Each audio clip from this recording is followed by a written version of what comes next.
வணக்கம் கதிரவன் ஜோதிடம் சேனல் நேர்களே.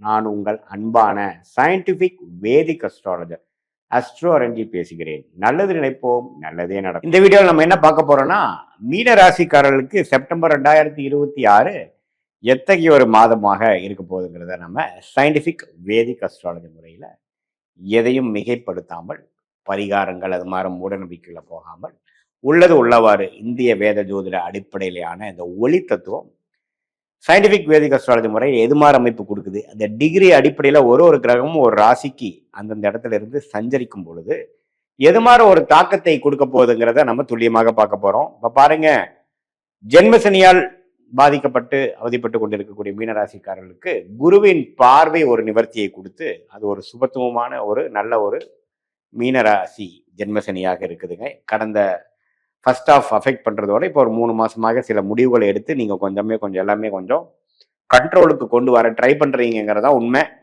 அந்த அமைப்பில் இப்போ உங்களுடைய ராஜோக அதிபதியாகிய செவ்வாயே பார்த்தீங்கன்னா 4ஆம் இடத்துல இருக்கிறவர் 5ஆம் இடத்துக்கு வந்து குருவோட சேர்றார், ராசி அதிபதியோடையே சேர்றார். ஸோ ரொம்ப நல்ல விஷயம். ஸோ மாதத்தின் செகண்ட் ஆஃப் வந்து ராஜோகாதிபதி செவ்வாய் ராசி அதிபதியோடையே சேருவது ரொம்ப நல்லது. ஸோ வாழ்க்கையில சில உத்வேகமான சில முடிவுகள், பாசிட்டிவான சில விஷயங்கள் எல்லாம் நடக்கக்கூடிய அமைப்புகள் மாதத்தின் செகண்ட் ஆஃப் நீங்கள் எதிர்பார்க்கலாம்.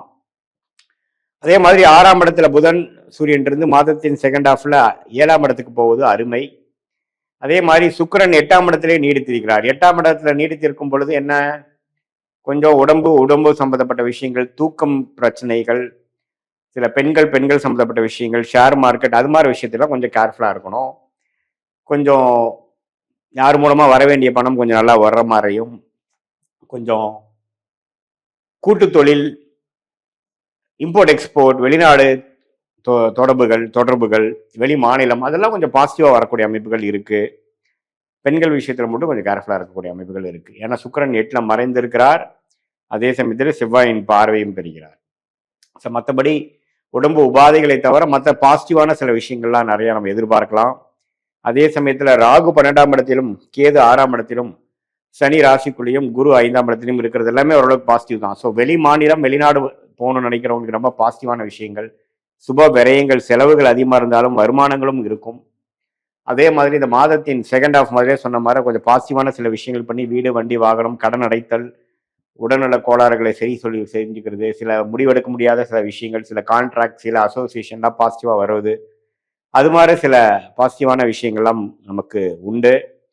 ஸோ அந்த ஜென்மசனி என்னதான் ஒரு மாதிரியான ஒரு கெட்டான ஒரு சூழ்நிலை கொடுத்தாலும் இது மாதிரி சில சாதகமான கிரக பெயர்ச்சிகள் வந்து ஓரளவுக்கு மீனராசிக்காரர்கள் ஜென்மசனியை போராடி அதை எதிர்கொண்டு அதை சமாளிக்கிற அளவுக்கான வலுவையும் தீர்க்கமான விவேகத்தையும் கொடுக்கக்கூடிய அமைப்புகள் உண்டு.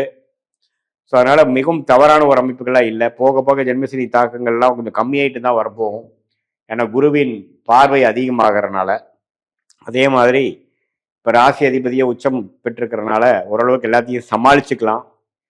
என்ன ஒரு விஷயம்னா, தேவையில்லாத செலவுகள் அது மாதிரி விஷயங்கள் மட்டும் கொஞ்சம் கண்ட்ரோலில் வைங்க. அது மாதிரி இம்பார்ட்டண்டான நம்ம கிரிட்டிக்கலான நம்ம இன்வெஸ்ட்மெண்ட் ஓரியன்டான டெசிஷன்ஸ்லாம் நீங்கள் அடுத்த வருஷம் தான் பண்ணணும். ஜென்மசனி எப்போ பண்ணக்கூடாது. இது மாதிரி சில முக்கியமான விஷயங்கள்லாம் நான் வச்சுக்கணும். இது ஒரு பொதுவான பலனை தவிர உங்களுடைய பிறந்த தேதி, பிறந்த நேரம், புரிந்த உரை வைத்து வரக்கூடிய அந்த ஜென்ம ஜாதகத்தில் உங்களுடைய லக்னம் என்ன, நீங்க எந்த மாதிரி நட்சத்திரத்துல பிறந்தீங்க, நீங்க வந்து உத்திரட்டாதியா, ரேவதியா அல்லது பூரட்டாதியா, இப்போ உங்களுக்கு என்ன தசாபுக்திகள் போயிட்டு இருக்கிறதெல்லாம் சேர்த்து வைத்து பார்க்கும் பொழுது உண்மையே துல்லியமான பலன்கள் சயின்டிபிக் வேதிக் அஸ்ட்ராலஜி முறையில நம்மளால இனிமே பார்க்க முடியும். என்ன தசை போயிட்டு இருக்கு, தசநாதன் கோச்சாரத்தில் எப்படி இருக்கார், என்ன புக்தி போயிட்டு இருக்கு, புத்திநாதன் கோச்சாரத்தில் எப்படி இருக்கார், அதெல்லாம் சேர்த்து வைத்து பார்க்கும் பொழுது இப்போ நான் உங்களுக்கு கோச்சார பலன்களாக சாதகமான பலன்களை சொன்னேன்னா உண்மையே உங்களுக்கு தசாபுக்திகள் இன்னும் சிறப்பான தசாபுக்திகள் போகும்பொழுது இன்னுமே யோகமான பலன்களாகவும், கொஞ்சம் சாதகமற்ற உங்களுடைய லக்னத்துக்கு மிகவும் சாதாரணமான வரக்கூடாத திசை மாற போயிட்டு இருந்ததுன்னா கொஞ்சம் பாதகமான சில பலன்களும் எதிர்பார்க்கலாம். ஸோ உங்களுடைய ஜாதகத்தை வச்சு பார்க்கும்பொழுது தான் துல்லியமான பலன்கள் கொடுக்க முடியும். இப்போ நம்ம பேசின அந்த கோச்சார அமைப்பெல்லாம் வந்து சப்போர்ட்டிங்காக தான் எடுத்துக்க முடியும்.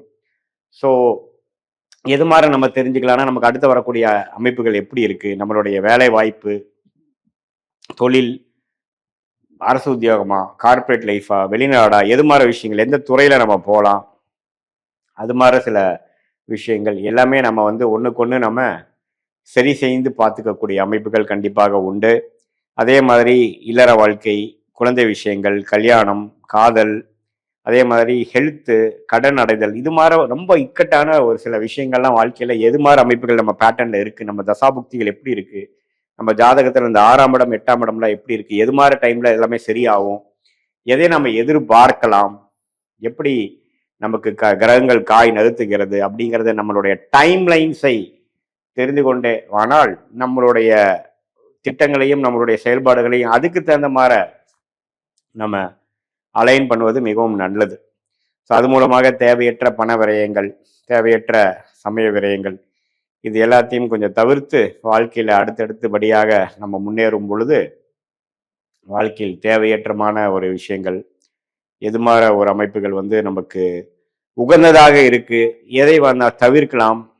இப்போ ஆல்ரெடி நம்ம பாதிக்கப்பட்டிருப்போம், வாழ்க்கையில சில லாஸ் ஆகிருக்கும், கடன் அதிகமாக இருக்கும், அந்த கடன்லாம் எப்போ அடையும், எது மாதிரி டைம்ல நமக்கு நல்ல திசை வருது, அது வரைக்கும் நம்ம என்ன பண்ணலாம், எப்படி என்ன மாதிரி ஒரு பிளான் பண்ணி நம்ம இதை எக்ஸிக்யூட் பண்ணலாம், நம்ம கர்மா என்ன சொல்லுது, பாஸ்ட் நமக்கு மேட்ச் ஆகுதா, ப்ரெசென்ட் எப்படி போகுது, ஃபியூச்சர் எதை நோக்கி நம்ம போகிறோம் அப்படிங்கிற மாதிரி விஷயங்கள்லாம் சயின்டிஃபிக் வேதிக் அஸ்ட்ராலஜி முறையில் நம்மளுடைய 18 வருஷம் அனுபவம் 30-35 ஜாதகம் மேலே பார்த்த ஒரு அமைப்பை எடுத்து அந்தந்த லக்னத்துக்கு அந்தந்த ராசிக்கு இந்த கிரக அமைப்புகள் எப்படி இருக்குதுங்கிறத டிகிரி அடிப்படையில் சும்மா 3 கிரகம் 7 இருக்கு 8 கிரகம் இப்படி இருக்குன்னு பார்க்காம ஒரு கிரகத்தோட இடைவேளை எப்படி இருக்குதுங்கிறதெல்லாம் பார்த்து துல்லியமான முறையில் நம்ம பார்க்கும் பொழுது இன்னுமே வந்து நம்மளுடைய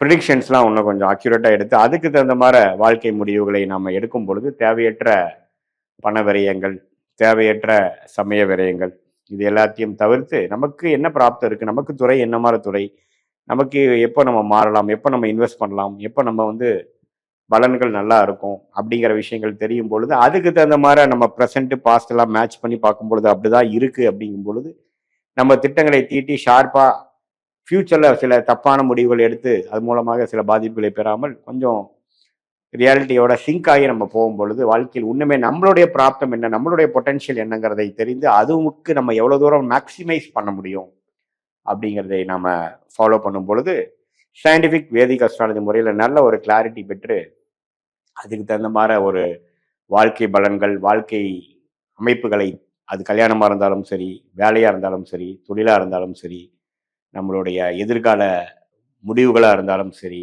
இடமாற்றமாக இருந்தாலும் சரி, இன்வெஸ்ட்மெண்ட்டாக இருந்தாலும் சரி, கடன், ஹெல்த், அது மாதிரி ரிலேட்டடான விஷயங்களாம் எந்த மாதிரி அமைப்புகள் இருக்குது, எப்படி நமக்கு இருக்குது, எதில் நம்ம கேர்ஃபுல்லாக இருக்கணும், எதில் நம்ம ஜெயிக்கலாம் அப்படிங்கிறதை தெரிந்து நம்ம செயல்படும் பொழுது வாழ்க்கையில் தேவையற்ற பண விரயங்கள், சமய விரயங்களை தவிர்த்து எதிர்நீச்சல் போடாமல் வாழ்க்கையில் எளிதில் நம்ம வெற்றி பெற முடியும் என்று சொல்ல விரும்புகிறேன். மீண்டும் மற்றொரு காணொளியில் சந்திப்போம். நன்றி, வணக்கம்.